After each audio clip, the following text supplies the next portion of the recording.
Patricia Scotland, thank you very much for making your time available for this interview. This is the first time Sāmoa Capital Radio.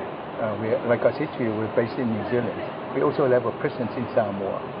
And it's a privilege for us to interview somebody in your capacity for the Commonwealth. I came here in 2014 for the SITS conference, and I interviewed Ban Ki-moon. So now you're the second highest profile person that we've done an interview with, except this time it's video.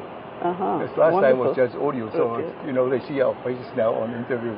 So it's a pleasure having you sort of make the time available. When I spoke to you, when I spoke to you last night at this function, you were talking about you sort of starting to ease off. It's either the pressure's come off you, or you're going to miss it a lot, or you probably want to reflect on some of the high points of that. Well, actually, I feel as if I am speeding to the end line. Right. So there's been so many wonderful things we've been able to do in the last 8 years, but the biggest privilege I've had is working with our 56 countries. And you know that 25 of those countries are small island developing states, or what I would like to call big blue ocean states. Correct. Because most of our small island developing states have huge oceans and far better and far bigger than most of the land-based countries. And I, as you know, come from a small island developing state myself, the big blue ocean state of the Commonwealth of Dominica.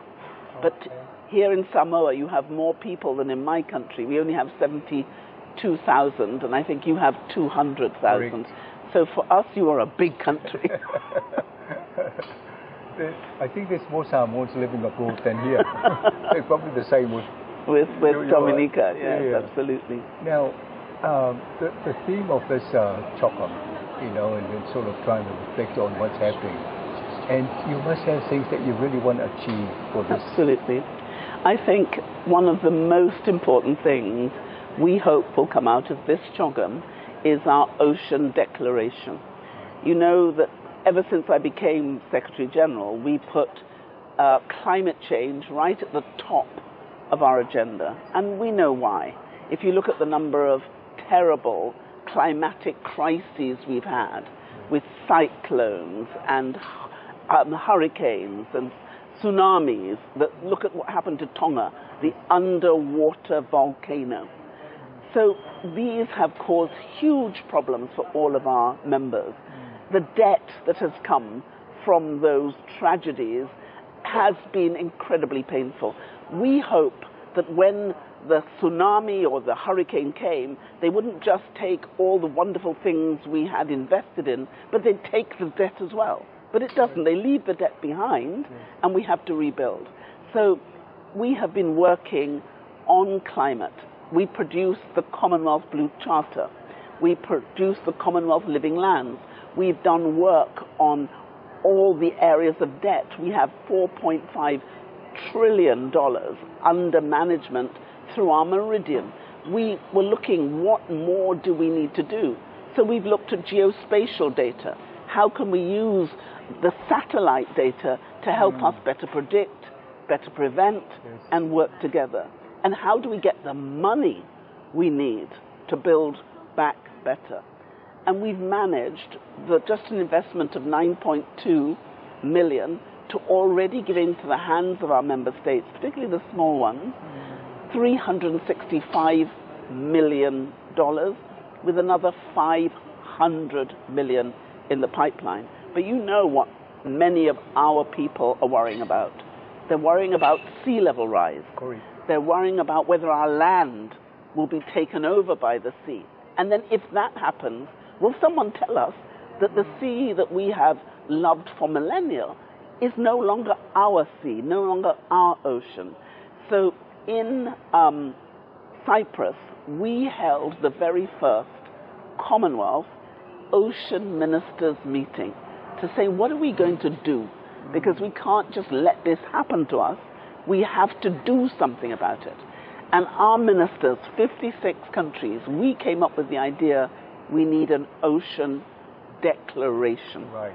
And so now, here in Apia, we are hoping that our 56 countries will agree the Ocean Declaration, which I think will end up being called the Apia Declaration on Oceans. This is Samoan pathway for that sixth conference. And this is nothing wrong with Apia Declaration. This is wonderful. Yeah. And you know, I think all the countries who've come, and you've watched it, they're falling in love with Sāmoa, the people, the language, the prayers. I don't think they will ever forget the beauty of the Samoan people, nor the beauty of your land and your ocean. Yeah. And you know, if we have to fight something, we have to hold it in our head, our hearts, and our minds. Yeah. And that's what's going to happen. As I attended some of these side events, how can we convince these big polluters not to ruin the Pacific Ocean? Well, I think one of the most important things is the fact that they have come here to see for themselves. You know, when you see something at a distance, it's always easier to turn your face and pretend you don't see. When you don't know the people, when you haven't spoken to them, when you haven't eaten food at their table, drank coconut water with them, maybe it's easy for you to forget. Yes. But when you come and you see and you taste and you hear and you feel with your heart what is here, I think, how can you not want to protect this beautiful part of God's earth? What's your prediction? Will be a success?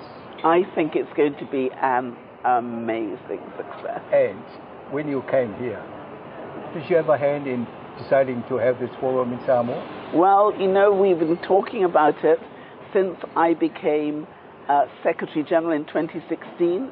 There was a hope that Sāmoa would be the host of the first small island developing CHOGM in the Pacific. And Samoa did it. And coincidentally, the Prime Minister of Samoa is a woman. And she you're is. A woman, powerful woman, the head of the CHOGM. And we call a Prime Minister also a woman. You have a wonderful Prime Minister. Yes, and we also have His Majesty King Charles. Yes. And His Majesty Camilla coming home. It's like an icing on the top. It is, absolutely. And you know, this is His Majesty King Charles III's first CHOGM. He has been to a number of CHOGM on behalf of his mother, the Queen, who was the old head of the Commonwealth. But this Samoa CHOGM will be the first CHOGM where he will attend in his own right as king and as head of our Commonwealth. So it is an historic Normally when CHOGM. we have high people like yourselves coming here and King Charles, usually Samoan government or somebody would confer a Samoan chief title. Has anybody approached you about that? Oh, not so far.